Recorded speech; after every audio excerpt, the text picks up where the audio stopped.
Leo Demonheart is an ugly loser that got betrayed and abandoned by his kingdom for being the strongest hero in the world. Seeking revenge, Leo rises up the demon queen, Echidna, and sets his sights on destroying all of humankind. Arriving at the rundown castle, Leo is greeted by the demon queen Echidna and her 4 great generals.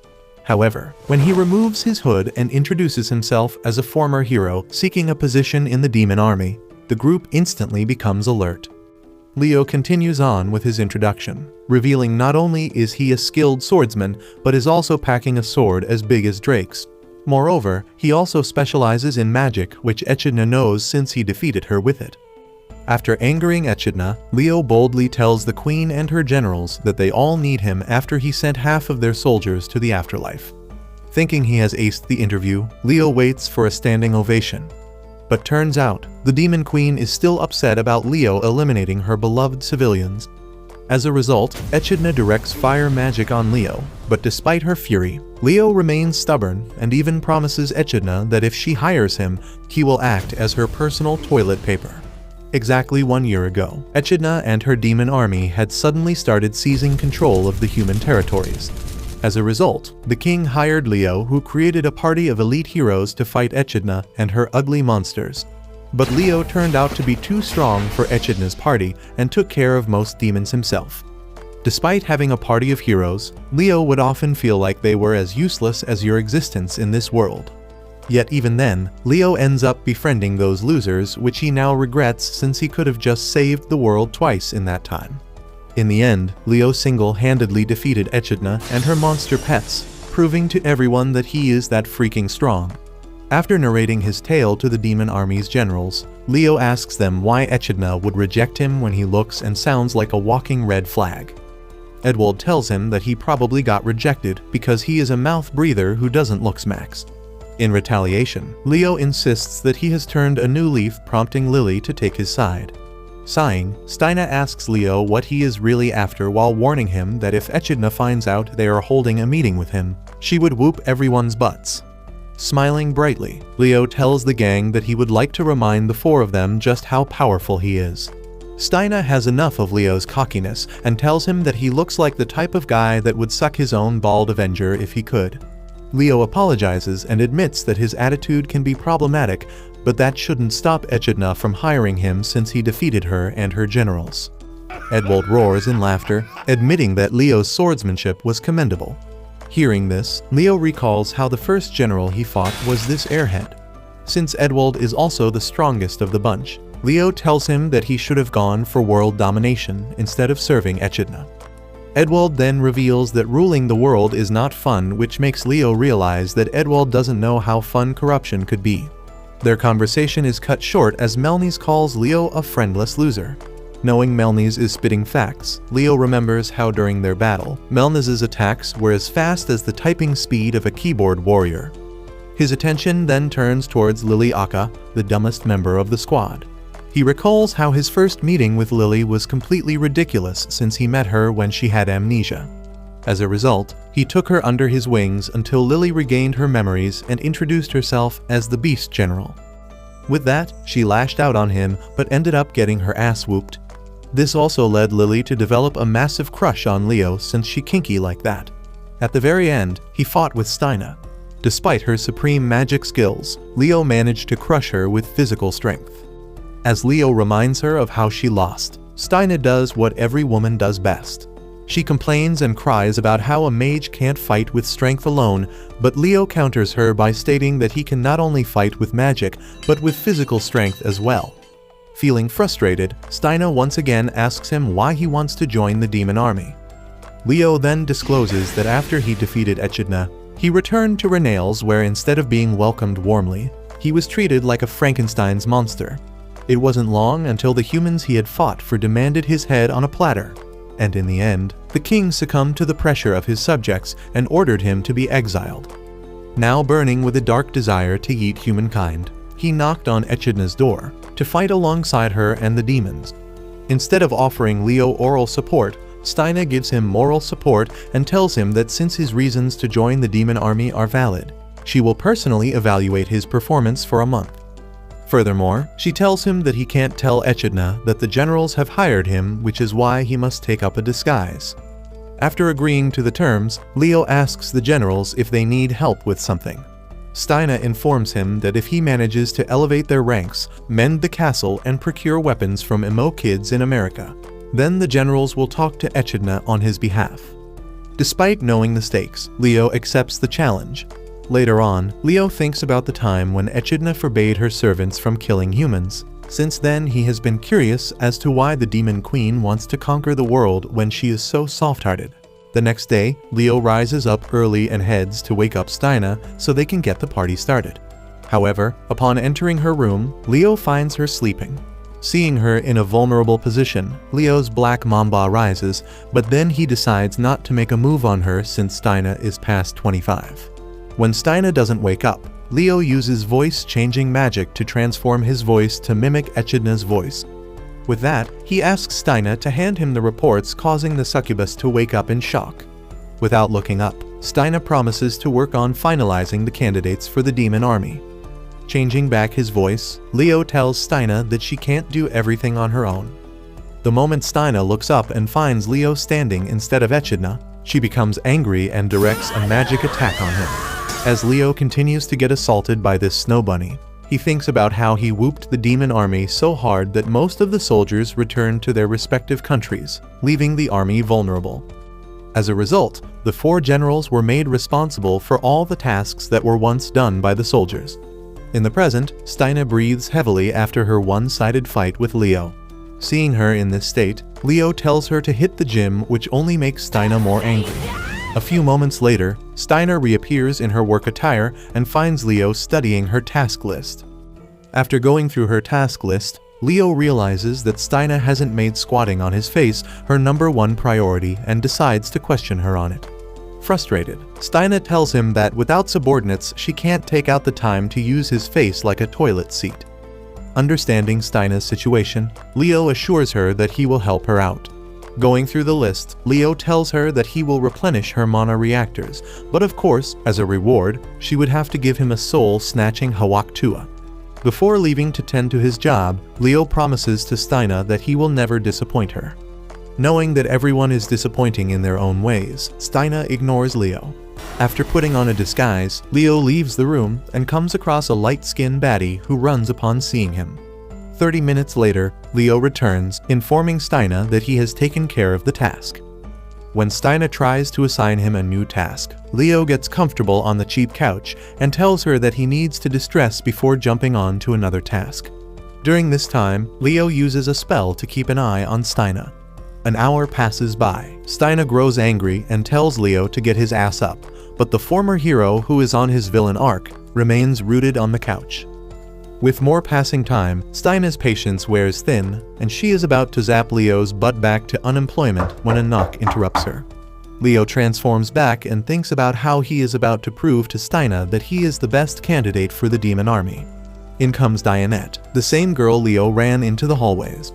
Dianette then tells Leo that she has taken care of the mana reactors with the help of the talisman he provided.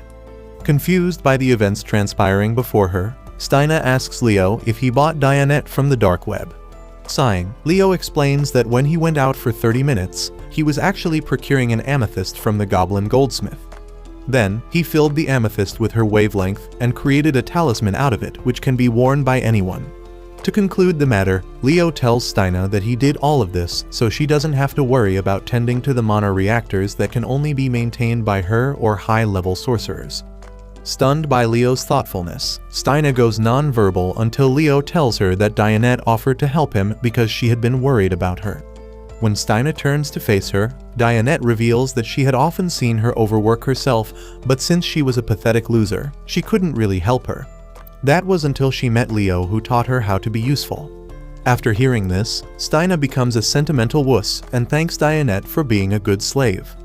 Later, Leo tells Steina that in order to be a corporate baddie, she needs to delegate others to do menial chores for her. Slightly annoyed by Leo's big brain move, Steina asks him why he did not tell her this earlier. In response, Leo tells her that she always has her panties in a bunch, so it was pointless to inform her beforehand. With that, Leo also advises Steina to trust her slaves, so if she gets yoinked by God tomorrow, the organization can still function without her. However, instead of praising Leo, Steina gets mad at him for loafing around in her office when he could have taken up other tasks.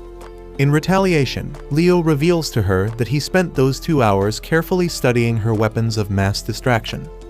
Before Steina can get the feminists and the BTS army to cancel his ass, Leo hands her a list of all the tasks that she can have her subordinates do for her. Finally pleased by Leo's commitment to work, Steina apologizes and tells him that she was not familiar with his game. However, Leo casually assures Steina that he was just doing his job as the new recruit. Steina pouts at his candidness, but then smiles and tells him that she is looking forward to working with him.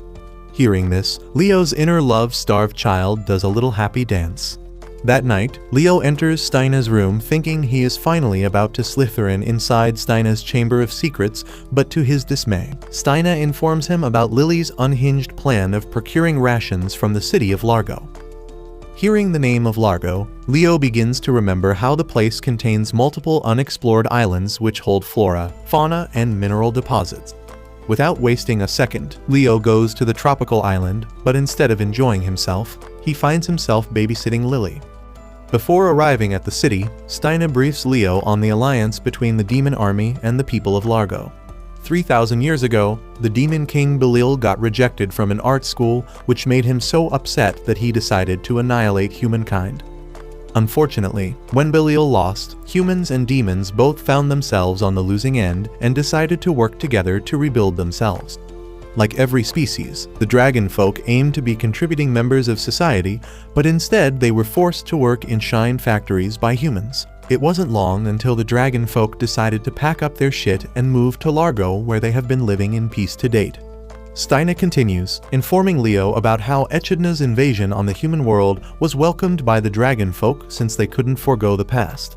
Thanks to this alliance, the demon army was able to stock up on food and equipment which came directly from Largo.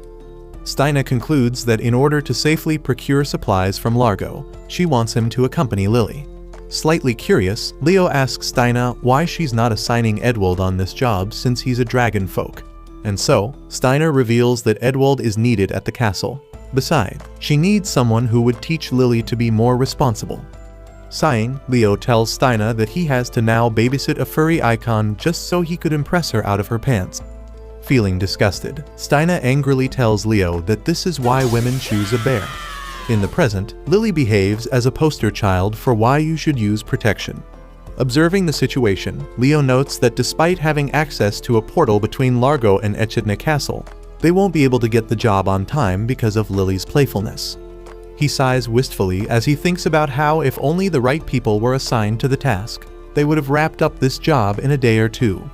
In the meantime, Lily tells everyone that Leo is her future husband. Not wanting the FBI to break his doors, Leo quickly shuts up Lily. Later that day, Leo returns to his tent in frustration. Since he is just a temp, he doesn't have an authority over the workers, and if that wasn't bad enough, the dragon folk have lodged dozens of complaints against them because of Lily's childish behavior. Fearful of losing the favor of dragon folk, Leo holds his head in frustration when Lily appears and asks him why the long face. Knowing Lily and her smooth brain, Leo just tells her his head is aching, prompting her to run around, seeking medicine. This further upsets him since he knows Lily is a sweet but mentally challenged kid. Back at Echidna's castle, Steina worries over the unarrived shipment when Melnice asks her if it was right to trust Lily with such a heavy responsibility. Sighing, Steina reveals that while Lily might be a product of cousin marriage, she is one of the 4 generals, and they should trust her. While talking to Melnice, Steina reminisces about an old memory. She recalls a conversation with Echidna, who had been feeling down about her lack of soldiers and her dismantled castle. Steina reminded Echidna that they did not lose any soldiers while fighting Leo. Unfortunately, this doesn't cheer Echidna up as she had hoped. Instead, Echidna feels worse because it meant Leo had been going easy on them, and they still got thoroughly beaten by just one human. Lily enters shortly and hands a flower to the sad queen, which luckily improves Echidna's mood. In the present, Leo gets another headache upon seeing Lily worry about his previous headache. He thinks to himself that if only Lily had spent all her energy on getting the task done, he wouldn't be in this predicament in the first place. All of a sudden, a light bulb lights up inside Leo's head, and he decides to do something drastic to transform Lily's cocoa melon rotted brain. Next time Lily comes to Leo's tent, she finds him in a dire state and becomes extremely concerned. Just as planned, Leo informs Lily that he doesn't have much time to live as he got bitten by a snake more poisonous than your morning breath. Seeing how it's a life and death situation, Lily instantly tells Leo that she will go fetch him some herbal medicine from the mountains in the west.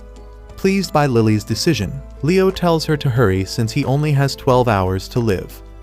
Once Lily leaves, Leo heals himself and dispatches his all-seeing eye to keep a watch on Lily. As it turns out, Leo has prepared a series of trials for Lily to become better at managing a team.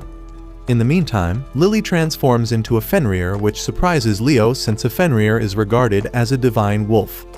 On the other hand, Lily suddenly stops when she encounters a boulder blocking her path. Meanwhile, Leo smirks as he watches the scene unfold from the comfort of his tent. For her first trial, Lily must seek help from a subordinate to remove the spell-cast boulder. Unfortunately, Leo's plan of teaching Lily the importance of relying on her subordinates goes down south when Lily uses sheer strength to break the boulder. In the end, Lily's brute strength prevails over intelligence as she manages to break through the rock. Seeing Lily fail in her first trial, Leo tries to remain optimistic by hoping Lily would get the memo in her next trial. Before long, Lily comes across a group of slimes blocking her way. In this trial, she must rely on a perceptive underling to identify the core slime that will eliminate the rest. However, once again, Lily unintentionally crushes the core slime with her strength, clearing the path forward. When Lily reaches a cliff, she wonders how to get to the other side. Just then, Leo appears in disguised as a minstrel and starts singing about how Lily could cross over if only she had a friend who could fly. Inspired by the song, Lily finally gets the idea to use a flying subordinate to make it across. Before Leo could celebrate this moment, Lily jumps in the water, announcing how she asked for help, but her friends just told her to swim. In the end, Leo gives up and goes to sleep. The next morning, Lily comes to Leo and tells him that she met a minstrel who told her that things could get easier if she relied on friends. This gave her the idea of using her friends to do tasks faster. In that moment, Leo realizes that his efforts weren't all in vain. After returning to the castle, Steina informs Leo that Echidna has specifically requested him, or more precisely, his undercover persona, the Dark Knight Onyx. Waking up from a nightmare, Leo recalls his conversation with Steina, which fills him with more anxiety as he wonders if Echidna caught onto his disguise. Steina then nervously reveals that she did tell Echidna that they have progressed in their tasks thanks to the Dark Knight Onyx. Hearing this, Leo angrily asks Steina if someone pissed in her gene pool for her to be this stupid. Steina does admit that her parents were from Alabama, but then asks him what she was supposed to do. Sighing, Leo reflects on Echidna, noting that when it comes to sword fighting, the Demon Queen easily surpasses Edwald. Similarly, in terms of magic, she outshines Steina, proving she is a worthy queen.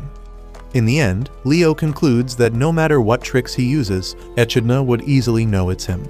Steina, observing Leo's anxiety, assures him that if Echidna does find out about his true identity, then she will take the blame.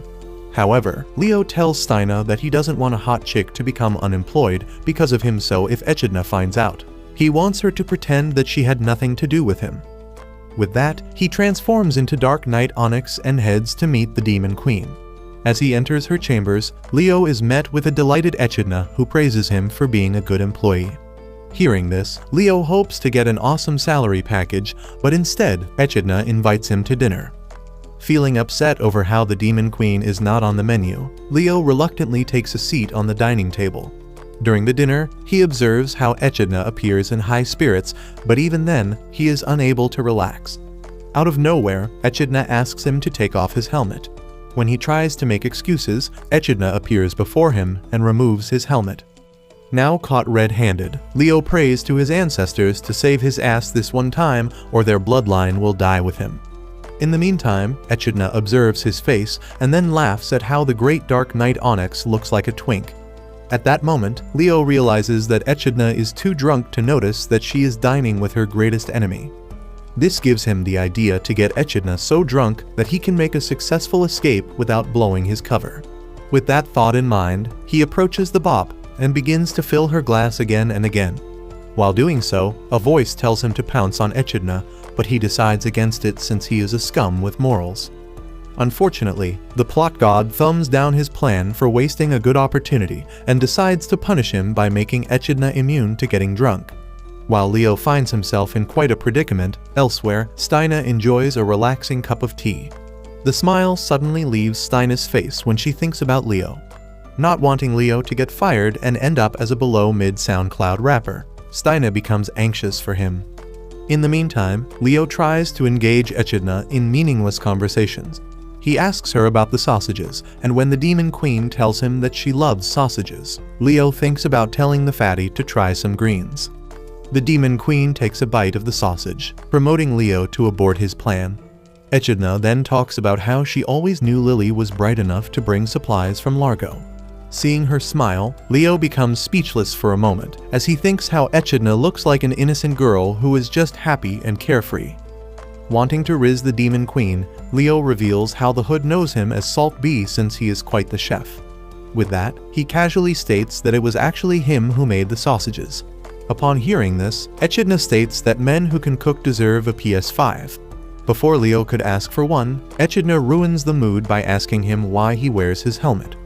Since it's in his DNA to lie, Leo tells Echidna that he has been cursed by the goddess Tiana and can only show his face for a limited time period. Impressed by Leo's story, Echidna tells him that they should drink the night away. Back at Steina's room, Lily encourages her to save Leo from making mumble rap songs. Their conversation is suddenly interrupted by Dianette's distressed voice. Back at the dining hall, Echidna thanks Leo for his services.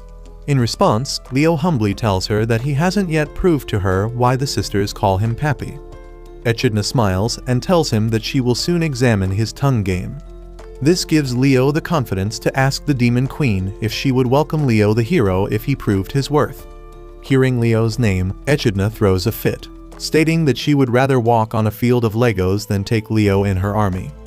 During her tantrum, Echidna laments that if it weren't for Leo, she would have possessed the Philosopher's Stone, a rare treasure kept in the holy city of Renales. Rumors say it turned wastelands into lush fields, protected people from plagues, and even had the potential to grant immortality. As Leo reflects on the Philosopher's Stone, he recalls using a similar one in the past. Although it wasn't the same as the one in Renales, he realized that all the rumors about its powers were exaggerated, as it turned out to be neither a magical boost nor a curse. After learning that Echidna is after the Philosopher's Stone, Leo asks her what her true intentions are. Without giving too much away, Echidna leads Leo to the balcony. As they arrive, Leo takes in the stunning view before him. Echidna then explains that, unlike the human world, the demon realm is a vast wasteland. It lacks sunlight, vegetation, and the air is heavy, while the water is muddy and impure. Due to these harsh conditions, the demon clans fight over scarce resources. Echidna then confides in Leo that her real wish is to transform her world with sunlight, grasslands, and clean water. This is why she waged a war against humanity, to take the Philosopher's Stone and help her people. Hearing this, Leo tells Echidna that if she wants some vitamin D, he can get her some vitamins. Echidna smiles, but then states that she doesn't care who she has to eat in order to get the Philosopher's Stone. Leo counters her statement by reminding her how kind she was towards humans during the war. With a sad smile, Echidna states that because of her kindness, she lost the war and half of her army. During the conversation, Echidna also admits she doesn't hate Leo since he was doing his job as a hero of humanity. In that moment, Leo realizes how kind and soft-hearted Echidna really is. However, his train of thoughts is broken by the Demon Queen, asking him why he joined the demon army. Not wanting to deceive Echidna any longer, Leo is about to reveal his identity when Steina and Lily burst in with 2 letters. Hearing the panic in their voices, Echidna and Leo read the letters and discover that Melnice has decided to leave the army, and Edwald is about to rope Max due to his failure to lead the soldiers effectively. Leo appears by Melnice's side and asks him why he suddenly went all emo on them. When Melnice remains quiet, Leo urges him to open up since the world has enough sad blue-haired people in it. Finally, the pathetic loser opens his mouth and reveals that the problem is his age. Hearing this, Leo asks Melnies if he is really upset about not having a sweet 16th birthday party. Melnies then tells him to stop acting like he is older than him, which frustrates Leo as he is at wit's end with Echidna and her 4 clown generals. Turns out, before coming to give Melnies a therapy session, Leo was at the castle, assuring Echidna that he would take care of Melnies. However, on the way, Leo found himself ambushed by sneak attacks orchestrated by Melnies. Realizing that Melnies doesn't know it's him, Leo reverts to his usual form and tells him to calm his man pecs. In the present, Leo takes a seat beside him and asks him if he's running away because he got caught in 4K. Sighing, Melnies states that he just wants to get high and experience the hippie life. Upon hearing this, Leo strictly tells Melnies that he can't abandon his duties as a general and leave whenever he pleases. After getting nothing but radio silence from Melnies, Leo becomes concerned and decides to secretly chain Melnies in order to stop him from escaping away. Not wanting to give up on a homie, Leo tells Melnies that before he goes soul-searching in India, he should try shitposting his feelings so that he doesn't regret leaving his job. As they sit in silence, Leo realizes only a goth mommy and fishnets can save Melnies from becoming an edgelord. Suddenly, Melnies stops bullshitting and reveals that in 3 days, he has to conduct interviews, which will require a lot of talking, and that is a problem since he's not much of a talker. That's why he decided to take a trip to learn the art of communication. Standing up, Melnies points a finger at Leo and demands his help in becoming a professional yapper. Leo, surprised by his request, asks Melnies if he has tried touching grass instead. Now embarrassed, Melnies tries to make a run for it, but is quickly stopped by the shackles that Leo had secretly placed on him earlier. In the end, Leo caves and tells Melnies that he will help only if he oils up for him. Returning back to the castle, Leo informs Echidna, Steina, and Lily about his conversation with Melnies while carefully leaving out the part where he asked Melnies to wear cat ears. After finding out how depressed Melnies had been, Echidna praises her general for trying so hard for her. She then tells Leo how Melnies would often voice his hatred for humanity, prompting him to recall the time when he defeated Melnies. The assassin general had told him to eliminate him or else he would slay humanity one day. Changing subjects, Leo asks Echidna what became of Edwald, and she reveals that the dumbass was really trying to blade max, but he forgot that ordinary swords cannot pierce draconic scales. Steina joins in the conversation and says since Edwald is a product of cousin marriage, so he wouldn't be able to think of other ways to unsubscribe life. That night, Leo takes the getup of a waiter and makes Melnies wear a maid outfit. Together, they serve food to the new recruits when Melnies pulls Leo to the side and asks him why they are waiting tables when he should be teaching him how to become a Rizzler.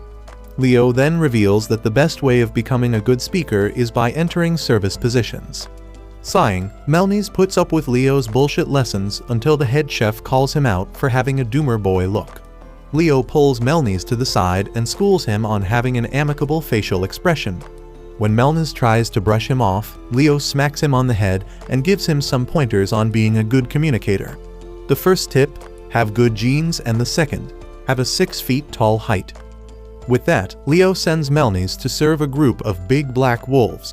As soon as the wolves spot him, they grab his dump truck, which reminds Melnies of your uncle. When he tries to tell the wolves he's not a she, they jokingly tell him that hole is the goal. Now pissed off, Melnies teaches the wolf a lesson by breaking his arm. Later that night, Melnies enters Leo's room, who suggests they hold a mock interview to help him improve his communication skills. After recalling Leo's teachings, Melnies asks him to reveal the real reason he joined the demon army. Just as Leo thinks he can dodge the question, Melnies cuts him off, warning him not to bullshit with the whole ruin humanity excuse because he knows that's a lie. Sighing, Leo admits that he thought Shutina would be the one asking him this question instead of him. Melnies responds back by revealing that he thought real hard and realized a man as strong as him doesn't need the demon army to annihilate humankind. Caught like a deer in headlights, Leo tries to find ways to get out of this conversation until Melnies becomes frustrated and throws an object at his head. As his anger fades into sadness, Melnies asks the former hero if it didn't hurt to be discarded like a used tissue by the very humans he once protected. It turns out Melnies was born half human and half demon. leading his parents to sell him into slavery as humans were fearful of him. After being passed around, he was finally sold to the Assassin's Guild, where he learned every trick in the book and became a top-notch hitman. Since humans had treated him so cruelly, Melnice secretly aided Echidna's demon army in their efforts to wipe out all of humanity. However, when he realized Echidna wasn't interested in becoming the next Bloody Mary, he became upset and decided to join the demon army to change Echidna's mind about humans. When the Demon Queen hosted feasts for the captured humans, Melnice would sit in the corner and sulk. That is, until Steina approached him. She explained that this was all part of Echidna's strategy. By holding a banquet, Echidna aimed to uplift her warriors' spirits. Despite finding Echidna's strategy weird, Melnice found his heart opening up to the eccentric Demon Queen. And how could he not, since Echidna offered him a permanent home in the demon world? However, since his wounds were still too deep, Melnice struggled to forgive humans and secretly hoped to slay all of them. That is, until he met Leo. After losing the fight, Melnice begged Leo to send him to meet Hades, but Leo simply replied that he needs to let a hoe bounce on his high-pressure vein cane. After saying such wise words, Leo turned and left. In the present, Melnice starts to cry as he wonders why Leo would still have a soft corner for humans when they are so icky. Seeing him cry, Leo smiles and thinks about how the demon army is filled with pathetic soy boys and Taylor Swift fanboys. In the end, Leo decides to share his story with Melnice. He begins by explaining that he had been defending humans for a very long time. It turns out that Leo originally came from a world at the peak of the Industrial Revolution. Before the arrival of otherworldly creatures, Earth was solely inhabited by humans. But one day, a hole the size of an average American opened up right in the middle of Tokyo. From that hole, imps, dwarves, and other creatures crawled out. Sick of their dark world, the demons began to seize control of the human world, sparking a global war. Since humans had always been weak, the scientists of Leo's time decided to create 12 human weapons by injecting them with demon blood. These enhanced humans were known as the Demonheart series. As of now, only one Demonheart remains, and that is Leo. Having known only a life of protecting humanity, Leo continued to fight for humans while his peers succumbed to old age and wounds. As the world progressed on and industries were replaced by magic, Leo kept on fighting for humans. Although Leo had become the strongest creature in the world, he had also grown numb. That is, until humanity decided to cancel him. But instead of feeling sad, he was relieved finally. This was his chance to quit being a hero. Wrapping up the story, Leo casually tells a confused Melnice that he is glad Echidna didn't pack her shit up and left like her dad, Cyprius. While Melnice struggles to process the lore Leo just casually dropped on him, Leo starts wondering why he suddenly unloaded his life story on a stranger. Then it clicks, he just wanted to verbally shitpost his past to the first person willing to listen. Finally, Melnice breaks his silence and remarks on how Leo's story is strange, since Cyprius invaded the human world 100 years ago. Before he can continue, Leo cuts him off, revealing that according to legend, a sage saved the world all those years ago, and that sage was none other than him. Mind-boggled, Melnice asks who he really is. Leo simply replies that he's just a retired hero who wants to do whatever the hell he pleases. Furthermore, Leo praises Melnice for being one of the good guys and vows to get the Philosopher's Stone for Echidna. Still trying to make sense of Leo's bizarre story, Melnice asks why Leo chose him to share his background. Leo casually responds that it's because he looks mad dominatable in a maid outfit. The next day, Leo is greeted by Giurietta, Edwald's daughter, who has come to seek his help. Giurietta reveals that Edwald wants to rage quit his life because he trained his troops with all his might, and yet they got overpowered by a mere chimera. Despite being furious at the soldiers, Edwald saw their failure as his and thought the best punishment would be to self-destruct. Upon hearing this, Leo concludes that Edwald is so thick-headed that if he were to fall in a barrel of tatas, he would come out sucking his own thumb. Leo then asks Giurietta why Edwald dispatched rookies to fight the Arch-Chimera, which is amongst the ranks of the most formidable monsters. Sighing, Giurietta reveals that her father believes everyone to be as strong as him, which is why when the soldiers failed to slay the monster, Edwald thought it was because his men didn't respect him enough to try harder. Upon hearing this, Leo reflects on how people who believe others aren't trying hard enough can be obnoxious. They often fail to understand that not everyone is born with something special that gives them an edge in life. When Giulietta asks Leo why her father fails to recognize that everyone is built differently, Leo reveals that it must be the Asian in him who expects people to always be diligent. As Giulietta agrees with him, Leo remarks that while Edward is a great warrior, he probably sucks monkey balls as a teacher. Giulietta then reveals to him how after he defeated her father, Edward cursed his lack of training for tasting dust. Every damn day, the donkey sandwich would increase his training, not knowing that he was literally up against a man that is unnerfable. Seeing Giulietta talk about her father, Leo notes that she truly respects Edward. After confirming Leo's observation, Giulietta states that while she had always aimed to become like her father, she has realized that Edward's stubborn nature is working against him as his hellish training is making his troops pass out from exhaustion. Leo remarks that if he was one of Edward's men, he would have taken off, so it's surprising that his troops are willing to still fight for him. Feeling anxious, Giulietta asks him what she should do to help her father, so in response Leo tells her to start calling him Daddy and he will take care of the rest. Delighted by this, Giulietta thanks Daddy Leo. In the meantime, Melmes holds a meeting where he informs Stina and Lily about how Leo doesn't really harbor any grudge for humanity. As they wonder if Leo has an ulterior motive, Lily vouches for his integrity and says that Leo is a good man. While Melmes is skeptical and thinks Lily is naive, Stina agrees with her and says that Leo did help all of them. In the end, Stina proposes to trust him. Back in his room, Leo ponders how to help Edward when he suddenly gets an idea from one of Lily's drawings. Just then, a servant informs him that he's been summoned by Echidna. When Leo meets with the Demon Queen, he learns that Edward has demoted himself from general to a foot soldier, hoping to push his men harder. Sighing, Leo realizes this strategy is a complete bust. He assures Echidna that he'll handle the situation, and as he turns to leave, the Demon Queen mentions that once he's solved Edward's problem, there's something she wants to tell him. Later, Leo, Lily, and Stina explore an underground area where they discover an artifact from the Machine Age. Leo informs the gang that this artifact named Phantom 9 is more menacing than an arch-chimera, and this is what they will be using to save Edward from his midlife crises. Back at the training grounds, Edward summons his troops who wonder what this waste of oxygen will say now. Edward then announces that, since he has stepped down from his position, Giulietta will take command of the troops. Observing from the sky, Leo smiles, thinking that the world won't let Edward off this easily. Right on cue, Phantom 9 emerges from the forest, wreaking havoc on Edward and his troops.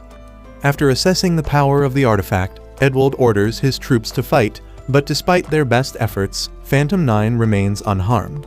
Frustrated, Edward berates his men, calling them wankers. Suddenly, Phantom 9 fires a beam so powerful that Leo is forced to intervene. At that moment, Leo realizes that Phantom 9 isn't stable and decides to help Edward take down the artifact. As Leo shouts instructions, the meathead Edward grumbles, telling him to go easy since what's common knowledge to Leo is all news to him. This puts a smile on Leo's face as his plan has worked. During the takedown, Giulietta steps in, offering her assistance, but Edward dismissively tells her to go back to the kitchen. Hurt, Giulietta angrily shouts at her father, insisting that she knows what she's doing. Leo backs her up, telling Edward to let Giulietta help. Accepting the help, Edward charges at Phantom 9 and finally manages to slay it.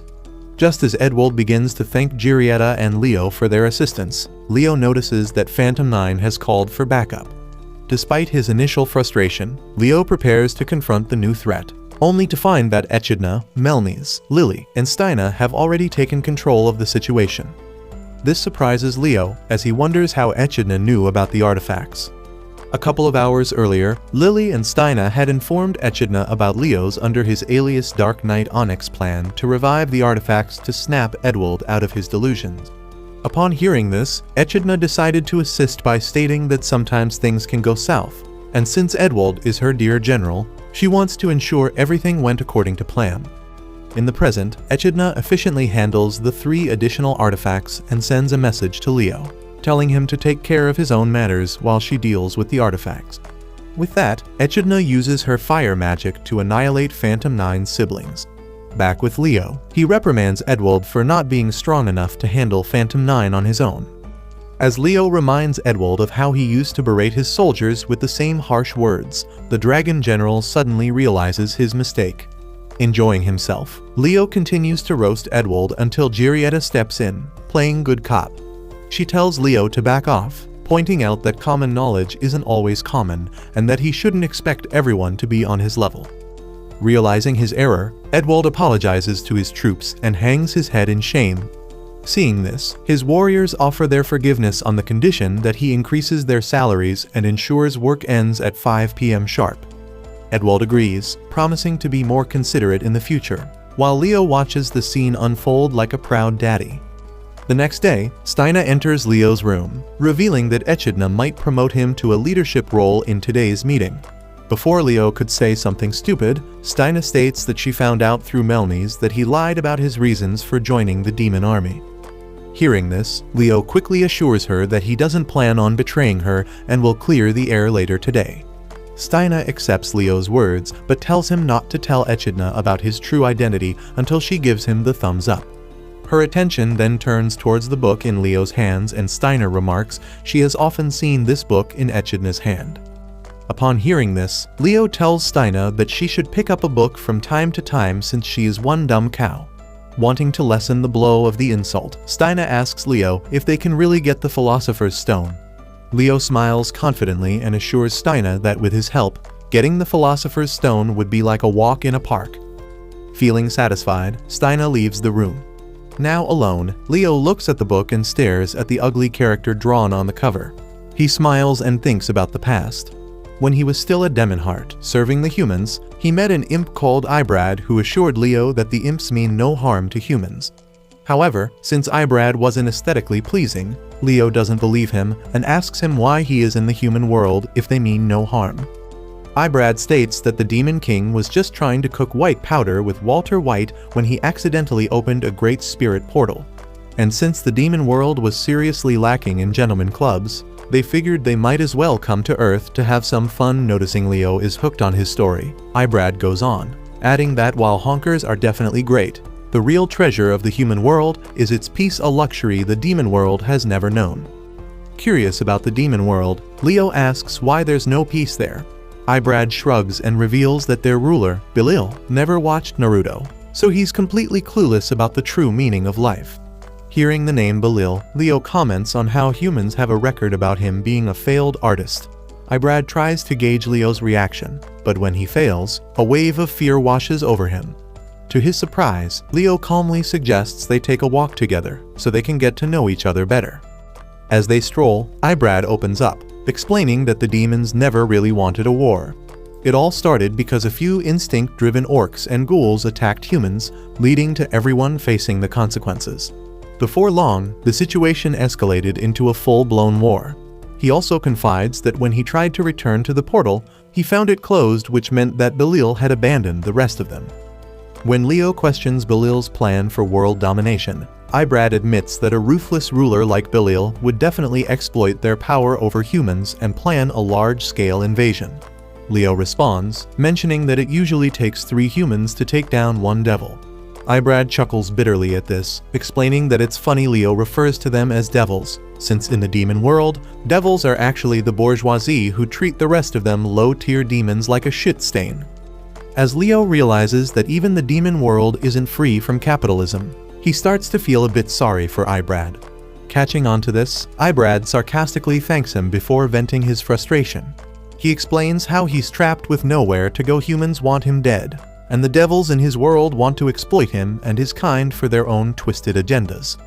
Finally fed up with it all, Ibrad tells Leo to just end it already, but Leo simply thanks him instead. As they continue walking in silence, Ibrad grows anxious and finally asks for Leo's name. For the first time, Leo smiles and tells him that he's the first one to ever ask. Upon hearing this, Ibrad tells Leo the importance of having a name too. Leo thanks him for such a valuable lesson and introduces himself as Leo the Bioweapon. After exchanging names, Leo drops his lore about how he was just made to fight devils. This upsets Ibrad, who tells Leo that his life is worse than a single mother with 5 different baby daddies. Feeling a deep sense of compassion for Leo, Ibrad asks him what he plans to do once the war is over. Leo, almost mechanically, replies that he'll simply wait for the next war. Ibrad, realizing Leo might need more than just a battle plan, suggests they sit and talk. As they do, Ibrad gently points out that once the war ends, Leo might find himself without a place in the new world, a thought that troubles him deeply. Leo, noticing the genuine concern in his supposed enemy's voice, smiles and reassures Ibrad that as long as war exists, so will his purpose. Yet, Ibrad remains unconvinced. He warns Leo that if he continues to seek meaning only in conflict, he'll never truly find peace. And since Leo can't die, this endless cycle would eventually turn him into a miserable loser, forever chasing a purpose that only leads to more emptiness. Understanding Ibrad's concerns, Leo tells him not to worry for him as he would likely die in the battle since he's the weakest bioweapon. The two continue their walk until it's time to part ways. Just before they separate, Ibrad turns to Leo and urges him not to sacrifice himself for humanity. In the present, Leo smiles as he stares at the book written by Ibrad, finally understanding what his imp friend meant when he told him to live selfishly. Now in front of Echidna and her generals, Leo makes up his mind to reveal his identity and his reasons for joining the demon army. Upon seeing Dark Knight Onyx, Echidna discards the idea of being a strong, independent woman. She thinks about how this hunk of a warrior has brought hope to their future, and for the first time, it seems like they are on the path to real development. Just as she's about to make him her 5th general, terrible news arrives: the Great Spirit Portal is about to close due to low mana. The feast is abruptly abandoned as Echidna, Steina, and Dark Knight Onyx rush to supply the portal with enough mana to keep it stable. After successfully stabilizing the portal, Echidna calls an urgent meeting with her generals. She informs them that while they have managed to buy some time, they only have 7 days before the portal closes again. Since they have no idea when it might reopen, Echidna asks her trusted advisors for their thoughts on what to do next. She explains that they have 2 choices: either launch an attack on Renales to seize the Philosopher's Stone or disband the demon army and return to the demon world. Steina voices her concerns, pointing out that they don't have enough warriors to mount a successful assault. Echidna agrees, admitting that while she desperately wants the Philosopher's Stone to make the demon world livable, she refuses to march her army into a massacre, especially knowing they would face Leo, the hero who could annihilate their forces without breaking a sweat. Turning to Dark Knight Onyx, Echidna begins to vent her frustrations about Leo, unaware that she is actually talking to Leo himself. Out of options and faced with the reality of their situation, Echidna finally declares that she will disband the army. She knows that when they return to the demon world, both demons and devils will question her leadership and competence. But she doesn't care as she refuses to lead her soldiers to their deaths. Lily's heart aches as she watches her queen's spirit fade away like a fart. She wants to tell Echidna that Leo is on their side, but before she can speak, Steina swiftly hushes her, sensing that the moment isn't right. As Echidna rises, lost in thoughts of her shattered dreams, Dark Knight Onyx gently encourages her to share what she had envisioned for the demon world. Echidna takes a deep breath and reveals the hope that once drove her. As a child, she had read about the Philosopher's Stone and how it transformed the human world from a barren wasteland into lush, green fields. Inspired by this tale, she had dreamed of using the stone to bring life and prosperity to the demon world. That vision was what had fueled her determination to lead her people into the human world, to seize the stone and make her dream a reality. But now, with the portal's impending closure and the overwhelming odds against them, Echidna feels as though all her hopes have been crushed. Leo sighs and unmasks himself, shocking the generals. He explains that the Philosopher's Stone isn't a wish-granting relic, but an advanced engine from the Mechanic Age that runs on a micro-black hole. It won't magically fulfill Echidna's dreams. Without turning around, the Demon Queen stares out the window in despair as Leo reveals that accessing the stone's full power requires a manual that the humans are also seeking. Echidna, grasping the situation, suggests collaborating with the humans but quickly retracts, realizing that any action they take will likely lead to war since she still needs the stone for her people. Leo then reveals that there are actually 2 Philosopher's Stones in this world, reassuring Echidna that all hope isn't lost. But instead of relief, Echidna is struck with shock, her mind boggled from the revelation. Sensing her disorientation, Leo urges her to face him. As she turns to him, Leo states that he had to abandon his disguise because the situation is too serious for pretenses. Upon seeing Leo, her arch-enemy, Echidna falls into a brief coma. When she awakens, Echidna directs her fire magic on Leo, making sure he knows how mad she is over this deceit. A few moments later, Echidna and her generals follow Leo to find the second Philosopher's Stone. Since Echidna is still mad at Leo, she asks him if he is leading them to their deaths. Hearing this, Leo reminds her that it was him who helped the demon army when it was in desperate need. In the meantime, Steina observes Leo and Echidna fight like a married couple and recalls how angry the Demon Queen was when she discovered Leo had been pretending to be Dark Knight Onyx. She even tries to strike Leo where the sun doesn't shine, but thankfully misses. In that moment, the generals come to Leo's defense, revealing how he had been a massive help to all of them individually. In the end, Echidna caves and demands to know the location of the second Philosopher's Stone. Leo reveals that they can find the stone in the Sishat Mountains, which, luckily, is close by. In the present, Leo tells Echidna that she should listen to some information about the Philosopher's Stone since it has been his project for a while, and she will be taking it over. Once Echidna agrees, Leo reminds her once more that the Philosopher's Stone won't magically solve her troubles, and they still need to find the manual to operate it. For that, they need to make peace with humanity. When he asks Echidna if she can do that, the Demon Queen expresses her determination to ensure peace between humans and demons. During their journey, Echidna asks Leo how he knows so much about the mechanical age, and so Leo discloses that he was born during that time period and explains how he was a bioweapon that has the ability to copy any ability that he desires. Instead of being shocked, Echidna smiles and thinks how it must be all in the stars, for her to meet Leo and for him to meet her.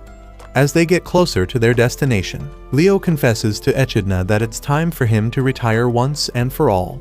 He explains that if he stays alive for another 1,000 years, he fears he will go mad and become a threat to humanity himself. Before Echidna could ask him why he suddenly sounds like someone that listens to My Chemical Romance, they arrive at their destination and their conversation is cut short.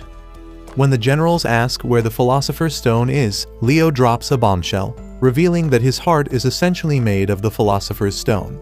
Horror spreads across Echidna and her generals' faces as Leo urges them to kill him and take his heart. To ensure they don't back out of the plan, Leo threatens to slaughter humanity himself if they refuse. With that, he raises his sword and challenges Echidna and her generals to stop him from becoming a killing machine. When she was young, Echidna was warned by an elder about the hero who effortlessly defeated the mightiest demon king, along with many others like him. With that, the elder advises Echidna to never engage the hero in a fight, or she will get clapped so hard, the entire neighborhood would think it's a concert. Of course, back then Echidna arrogantly retorted back, stating that if she ever faces the hero, he would be the one who would get pegged. In the present, Echidna stares at Leo in horror as he challenges her and the generals to fight him. Left with no choice, Echidna reluctantly picks up her sword and engages in battle. However, within minutes, Leo overpowers her, throwing her so hard that her face gets massaged by the rough ground. Frustrated by Leo's behavior, Echidna asks him why he would want to destroy the world which he had fought so hard to protect. Laughing menacingly, Leo states that if humanity doesn't need him, he will make them need him even if it means destroying the world. And just when he is about to slay Echidna, Edwald intervenes, begging Leo to stop this madness. As he kicks the shit out of Edwald, Steina asks him if he had been lying about wanting to be best friends forever. In response, Leo unleashes an attack on Steina, but before it can reach her, Edwald steps in and takes the hit himself, shielding her from harm. At that moment, Steiner realizes that Leo is completely serious about slaying all of them. Just as Leo moves to finish off Edwald, Echidna intervenes to protect her general. Leo, exhausted and mad with anger, admits that he's sick of the endless fighting. He laments that even when he's not needed, he has to keep going. And because he can't decide whether to blame the humans who created him or the demons who forced them to do it, he has decided to annihilate both humans and demons so he can quit heroism altogether. Seeing Leo in this state, Lily urges him to stop. She tells him that she will listen to all his problems if he would just stop trying to eat them. Putting his sword back in its sheath, Leo tells Lily, "Dog, I have been ranting about my problems since the start of the anime." With that, he hits Lily with a magical arrow, causing her to fall back. Seeing the scene unfold, Echidna charges at Leo, telling him that he is no hero.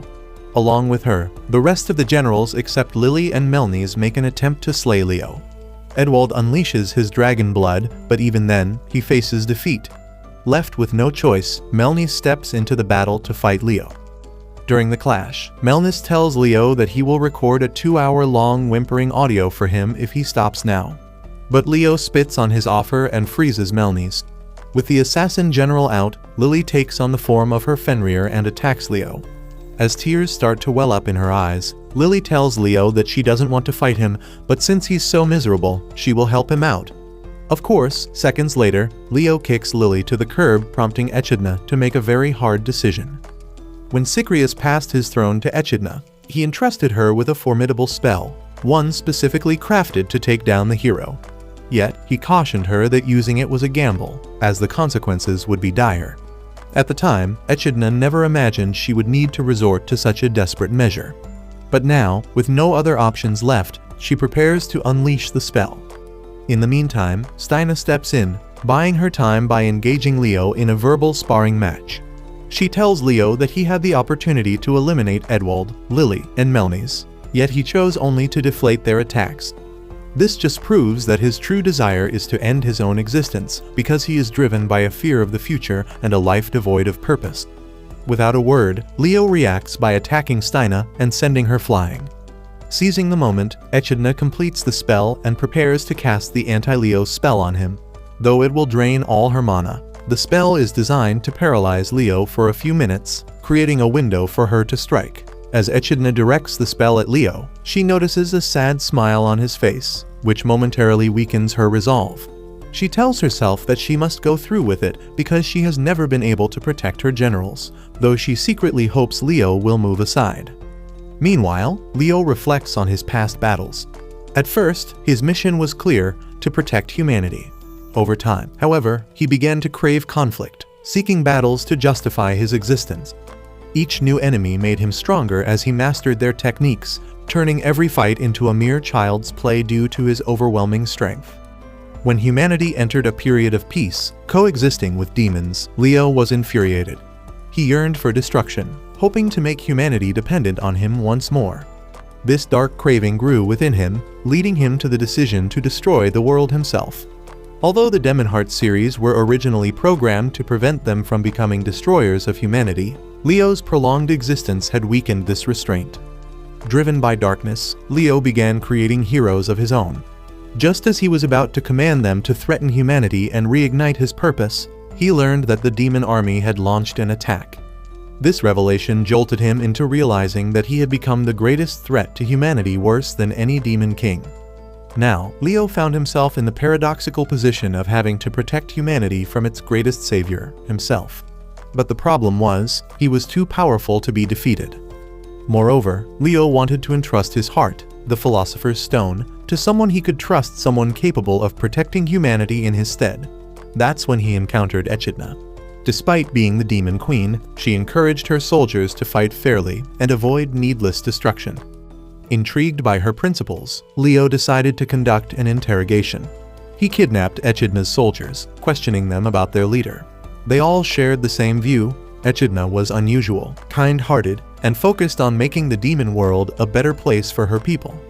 This convinced Leo that he had found a worthy successor, someone deserving of his heart. Thus began Leo's journey of stepping away from his role as a hero. He fought Edwald, Lily, Melnies, and Steina, seeking to understand their resolve and capabilities, assessing whether they could live up to the standards he sought for his legacy. In the present, Leo reflects on how he has endured so much, all to achieve a dramatic end. As he faces Echidna, he mouths a silent thank you, surprising her. The spell immobilizes Leo, and as its effects take hold, Echidna begins to bleed from all her holes due to the intensity of the spell. Recalling Leo's sad smile, Echidna realizes that this may have been his intention all along. Meanwhile, Leo, unable to move even a finger, experiences for the first time the sensation of true powerlessness. He feels as though he has reverted to the weak and uncertain hero he once was at the beginning of his journey. In his final moments, Leo gazes at Echidna, recognizing the immense pain she is enduring. Despite her suffering, he knows she understands that she is finally about to triumph over him. As their eyes lock, Echidna reflects on the first time Steina informed her about Leo, the hero who had already decimated half of her enemies. At the time, she dismissed the connection between this Leo and the figure mentioned in thousand-year-old records. After all, how could a human live for 3,000 years? It wasn't until recently, when Leo revealed that he hailed from the mechanical age, that the truth dawned on her. She was facing a hero who had lived for 3 millennia, a being who had transcended time, and who was now seeking an end to his seemingly endless existence. The longer Echidna stares at Leo, the more she begins to comprehend the immense pain he has endured.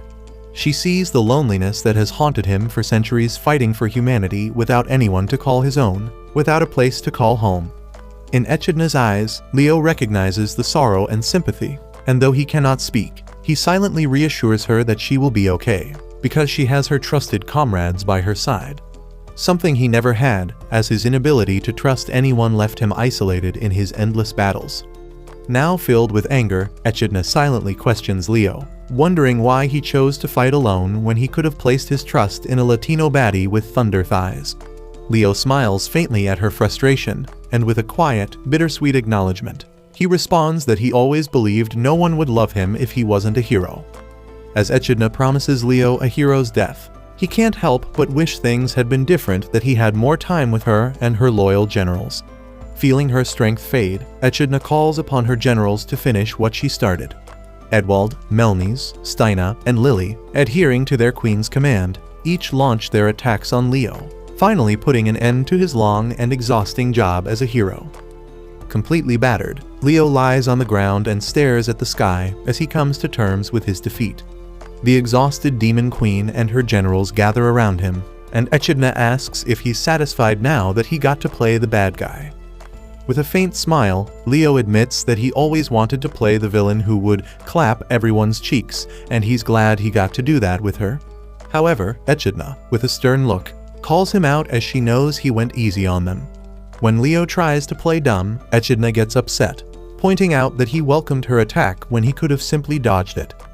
Leo smiles again, confessing that he saw how badly they were losing. This makes Echidna realize that Leo wanted to lose from the very beginning.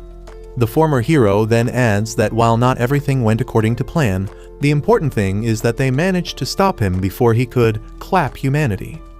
With that, he offers Echidna and her minions his heart, the Philosopher's Stone, telling them they've earned it. Tired of being a side character in this crappy anime, Melnice steps forward, eager to snatch Leo's heart and wrap things up. But Lily intervenes, pleading with Echidna not to unalive Leo. Seeing this, Edwald grabs Lily, telling her to stop being so emotional or they'll have to go on for another season.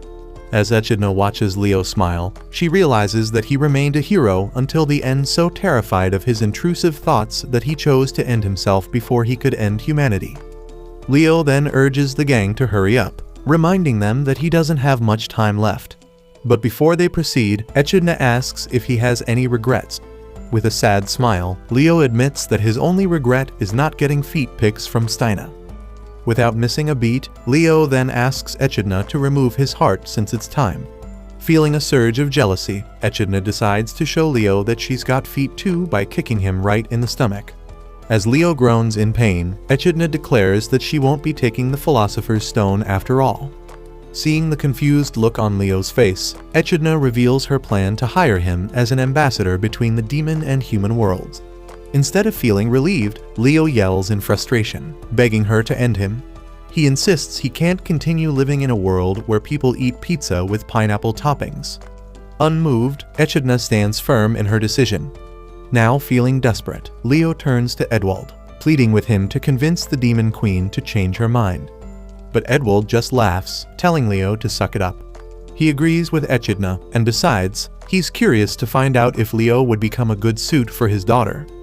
As Leo calls Edwald an ape without a brain, Lily jumps in, telling Leo that he's the real idiot.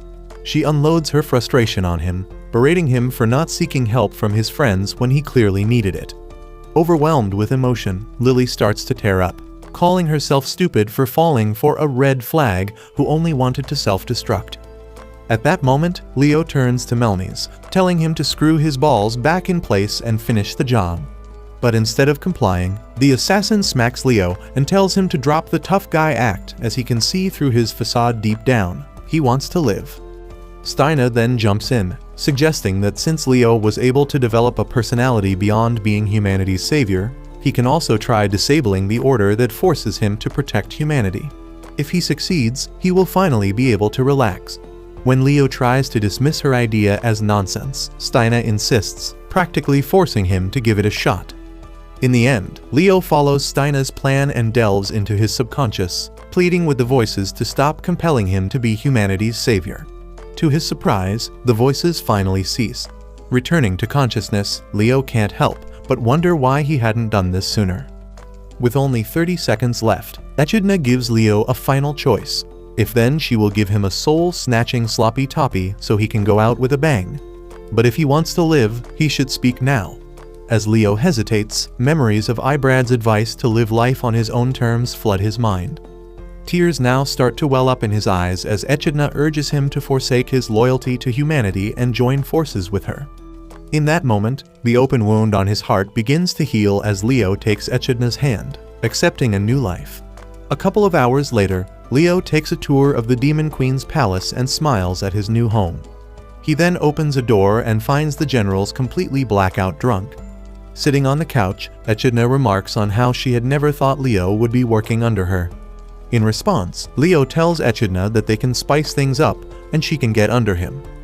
Changing the subject, Echidna asks Leo if he has any regrets, given he won't get the chance to deactivate his life account for a while. Leo responds that he doesn't regret dying because he wants to help her achieve her dreams. Extending his hand to Echidna, Leo asks her to trust him. Despite her doubts, he reassures her that in 3,000 years, he's never made a girl cry once. Like every stupid girl, Echidna takes his hand and agrees to work with him. Suddenly, various workers appear, demanding her attention for numerous tasks related to the demon army. With a smile, Echidna tells Leo to get to work.